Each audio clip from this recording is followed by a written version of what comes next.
श्री स्वामी चरित्र सारामृत दशमोध्याय। श्री गणेशाय नमहा। गाठी होते पूर्वपुण्य, म्हणूनी पावलो नरजन्म, याचे सार्थक उत्तम करणे उचित आपणा। ऐसा मनी करुनी विचार, आरंभिले स्वामी चरित्र, ते शेवटासी नेणार, स्वामी समर्थ असती पै। हावेरी नामक ग्रामी, यजुर्वेदी गृहस्थाश्रमी, बाळाप्पा नामे द्वेज कोणी, राहते होते आनंदे।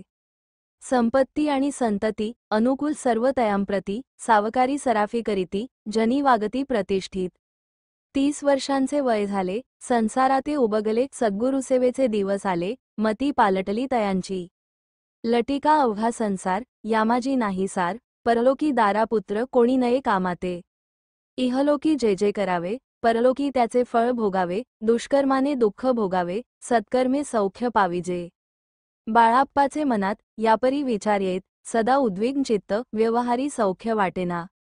जरी संसारी वर्तती, तरी मनी नाही शांती, योग्य सद्गुरु आपणाप्रती कोठे आता भेटेल। हाची विचार रात्रंदिन, चित्ताचे न होय समाधान, तयांप्रती सुस्वप्न, 3 रात्री एक पडे। पंचपक्वाने सुवर्ण ताटी, भरोनी आपणापुढे येती, पाहोनिया ऐशा गोष्टी, उलासले मानस। तात्काळ केला निर्धार, सोडावे सर्व घरदार, मायापाश दृढतर, विवेकशस्त्रे तोडावा। सोलापुरी काम आम्हांसी, ऐसे सांगून सर्वत्रांसी, निघाले सद्गुरु शोधासी, घरदार सोडिले। मुरगोड ग्राम प्रख्यात, तेथे आले फिरत फिरत, जेथे चिदंबर दीक्षित महापुरुष जन्मले। ते ईश्वरी अवतार, लोकांन दाविले चमत्कार, तयांचा महिमा अपार, वर्णू केवी अल्पमती। स्वामीचरित्र वर्णिता, चिदंबर दीक्षितांची कथा, आठवली ते वर्णिता, सर्व दोष हरतील। महायात्रा संकल्पे करून, जन निघती घराहून, परी मार्गी लागल्या पुण्यस्थान, स्नानदान करिताती। महायात्रा स्वामीचरित्र, ग्रेत क्रमिता मी किंकर, मार्गी लागले अति पवित्र, चिदंबराचे पुण्यस्थान। तयांचे घेऊनी दर्शन, पुढे करावे मार्गक्रमण, श्रोती होऊनी सावधान, श्रवणी सादर असावे। मुरगोडी मल्हार दीक्षित, वेदशास्त्री पारंगत, धर्मकर्मी सदारात, ईश्वरभक्त तैसाची। जयांची ख्याती सर्वत्र, विद्याधनाचे माहेर, अलिप्तपणे संसार करोनी काळ क्रमिताती। परी तया नाही संतती, म्हणोनिया उद्विग्न चित्ती, मग शिवाराधना करीती, कामना चित्ती धरोनी। 12 वर्षे अनुष्ठान केले शंकराचे पूजन, सदाशिव प्रसन्न होऊन वर देत तयांसी। तुझी भक्ती पाहून संतुष्ट झाले माझे मन, मीच तुझा पुत्र होईन, भरवसा पूर्ण असावा। ऐकोन या वरासी, आनंदले मानसी, वार्ता सांगता कांतेसी, तीही चित्ती तोषली। तियेसी झाले गर्भधारण, आनंदले उभयतांचे मन, जो साक्षात उमारमण, तिच्या उदरी राहिला। अनंत ब्रह्मांड ज्याचे उदरी, इच्छा मात्र घडी मोडी, तो परमात्मा त्रिपुरारी, गर्भवास भोगीत। नवमास भरता पूर्ण, कांता प्रसवली पुत्ररत्न, मल्हार दीक्षिते आनंदोन, संस्कार केले यथाविधी।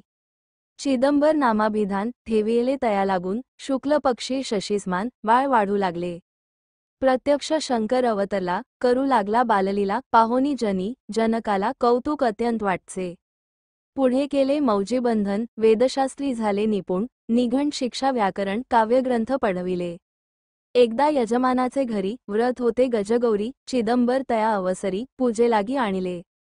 मृत्तिकेचा गज करून, पूजा करीती यजमान, यथाविधी सर्व पूजन, दीक्षित त्यांसी सांगती। प्राणप्रतिष्ठा मंत्र म्हणता, गजासी प्राण येऊनी तत्वता चालू लागला हे पाहता, विस्मित झाले यजमान। बाळपणी ऐशी कृती, पाहोनी सर्व आश्चर्य करीती, हे ईश्वर अवतार म्हणती, सर्वत्र ख्याती पसरली। ऐशी लीला अपार, दाखविती चिदंबर, प्रत्यक्षच एका शंकर, जगदुद्धारार्थ अवतरले। असो पुढे प्रौढपणी यज्ञ केला दीक्षितांनी, सर्व सामग्री मिळवूनी, द्रव्य बहुत खर्चिले। तया समयी एके दिनी, ब्राह्मण बैसले भोजनी, तूप गेले सरोनी, दीक्षिता ते समजले। जले भरले होते घट, तयांसी लाविता अमृतहस्त, ते गृत झाले समस्त, आश्चर्य करीती सर्वजन। तेव्हा पुणे शहरामाजी, पेशवे होते रावबाजी, एके समयी ते सहजी, दर्शनाते पातले। अन्यायाने राज्य करीत, दुसऱ्यांचे द्रव्य हरीत, यामुळे जन झाले त्रस्त, दाद त्यांची लागेना। तयांनी हे ऐकोन, मुरगोडी आले धावोन, म्हणती दीक्षितांसी सांगून, दाद आपुली लावावी। रावबाजीसी वृत्तांत, कर्णोपकर्णी झाला श्रुत, म्हणती जे सांगतील दीक्षित, ते अमान्य करवेना। मग दीक्षितांची निरोप पाठविला, आम्ही येतो दर्शनाला, परी आपण आम्हाला त्वरित निरोप द्यायचे. ऐसे सांगता दीक्षितांप्रती, तयेवेळी काय बोलती, आता पालटली तुझी मती, त्वरित मागसी निरोप. कोपला तुझवरी ईश्वर, जाईल राज्यलक्ष्मी सर्व, वचनी ठेवी निर्धार, निरोप तुझ दिला असे 46. सिद्धवाक्य सत्य झाले, रावबाजीचे राज्य गेले, ब्रह्मावरती राहिले, परतंत्र जन्मभरी. एके समयी अक्कलकोटी दीक्षितांच्या निघाल्या गोष्टी, तेव्हा बोलले स्वामी यती, आम्ही त्या ते जाणतो. यज्ञसमारंभाचे अवसरी, आम्ही होतो त्यांच्या घरी, तूप वाढण्याची कामगिरी, आम्हाकडे तै होती. लीलाविग्रही श्रीस्वामी, जयांचे आगमन त्रिभुवनी, ते दीक्षितांच्या सदनी, असतील नवल नसेची. महासिद्ध दीक्षित, त्यांचे वर्णिले अल्पवृत्त, मुरगोडी बाळाप्पा येत, पुण्यस्थान जाणुनी. तिथे ऐकिला वृत्तांत, अक्कलकोटी स्वामी समर्थ, भक्तजन तारणार्थ, यतिरूपे प्रगटले. अमृतासमान रसाळ कथा, ऐकता पावन श्रोता, वक्ता, करोनिया एकाग्रचित्ता, अवधान द्यावे श्रोते हो. पुढले अध्यायी कथन, बाळाप्पा करील जप ध्यान, तयाची भक्ती देखून, स्वामी कृपा करतील. भक्तजनांची माऊली, अक्कलकोटी प्रगटली, सदा कृपेची सावली, आम्हांवरी करो ते. मागणे हेची स्वामी प्रती, दृढ इच्छा माझे चित्ती, शंकराची प्रेमळ प्रीती, दास विष्णुवरी असो ते इति श्री स्वामी चरित्र सारामृत, नाना प्राकृत कथा संमत, सदा परिसोत प्रेमळ भक्त. दशमोध्याय गोड हा श्रीस्वामी चरणार्पणमस्तु श्रीमस्तु शुभम भवती. हा अध्याय वाचल्याने किंवा ऐकल्याने आपणांस उत्तम अशा संततीचा लाभ होईल. अनंतकोटी ब्रह्मांडनायक राजाधिराज योगीराज परब्रह्म सच्चिदानंद सद्गुरु श्री स्वामी समर्थ महाराज की जय. जय जय श्री स्वामी समर्थ महाराज.